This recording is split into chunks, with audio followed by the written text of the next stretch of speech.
আসসালামু আলাইকুম, শুভ অপরাহ্ন। যে যেখান থেকে আমার ভিডিও দেখছেন সকলকে আন্তরিক অভিনন্দন, শুভেচ্ছা ও ভালোবাসা। যুগান্তর একটি নিউজ, গণপরিষদ নির্বাচন কীভাবে করতে চায় এনসিপি।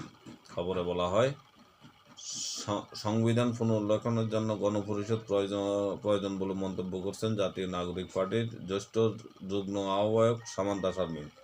এটি এনসিপির প্রথম ও প্রধান লক্ষ্য বলেও জানিয়েছেন তিনি। গণপরিষদ নির্বাচনের ও জাতীয় সংসদ নির্বাচন একসঙ্গে হতে পারে। সম্প্রতি এনসিপির এমন প্রস্তাব রাজনৈতিক অঙ্গনে আলোচনা তৈরি করছে। তবে এ বিষয়ে দ্বিমত রয়েছে জানিয়েছে বিএনপি। নতুন সংবিধান প্রণয়নের জন্য গণপরিষদ নির্বাচনের বিষয়ে এখনও অটল অবস্থানে আছে এনসিপি। সম্প্রতি রয়টার্সে প্রকাশিত এক সাক্ষাৎকারে দলটির আহ্বায়ক নাহিদ ইসলাম এই বিষয়ে বিস্তারিত কথা বলেছেন। পরে এই বিষয় নিয়ে বিএনপি স্থায়ী কমিটির অন্যতম সদস্য সালাউদ্দিন আহমেদ আপত্তি জানান। এই বিষয়ে এনসিপির সমন্বয়ক জ্যেষ্ঠ যুগ্ম আহ্বায়ক সামান্তা শারমিন বলেন, আমরা ধরে নিতে পারি এককভাবে গণপরিষদের ব্যাপারে তাদের আপত্তি নেই।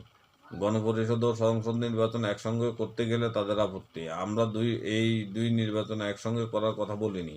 আমরা বলছি গণপরিষদ নির্বাচনে যারা জিতে আসবে সংবিধান প্রণয়নের পর তারাই আইনসভার রূপান্তরিত হয়ে যাবেন। এটি হলে এখানে স্বল্প বা দীর্ঘমেয়াদী কোনো সমস্যাই হবে না। তিনি বলেন, বাংলাদেশে যেহেতু নির্বাচনকে প্রথাগতভাবে জাতীয় সংসদ নির্বাচন বলা হয় এবং মানুষ এর সঙ্গেই পরিচিত, এই জন্যেই এভাবে বলা হয়েছিল। কিন্তু মূলত আমরা বলতে চেয়েছি গণপরিষদ আইনসভার সভায় রূপান্তরিত হয়ে যাবে।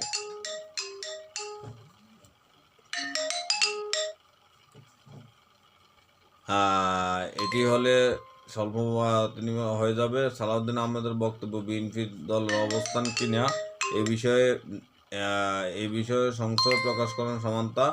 তিনি বলেন, ঐক্যমত পোষণ না করার কথা এভাবে বলে দিতে পারছেন। এমন রিজিড অবস্থানে চলে যাওয়া আসলে তাদের পার্টির লাইন কিনা এই ব্যাপারটা এখনও বুঝতে পারছি না।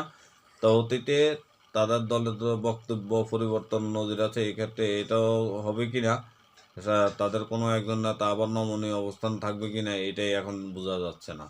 এই ছিল সামান্তা শারমিনের বক্তব্য। ভালো থাকবেন, আল্লাহ হাফেজ।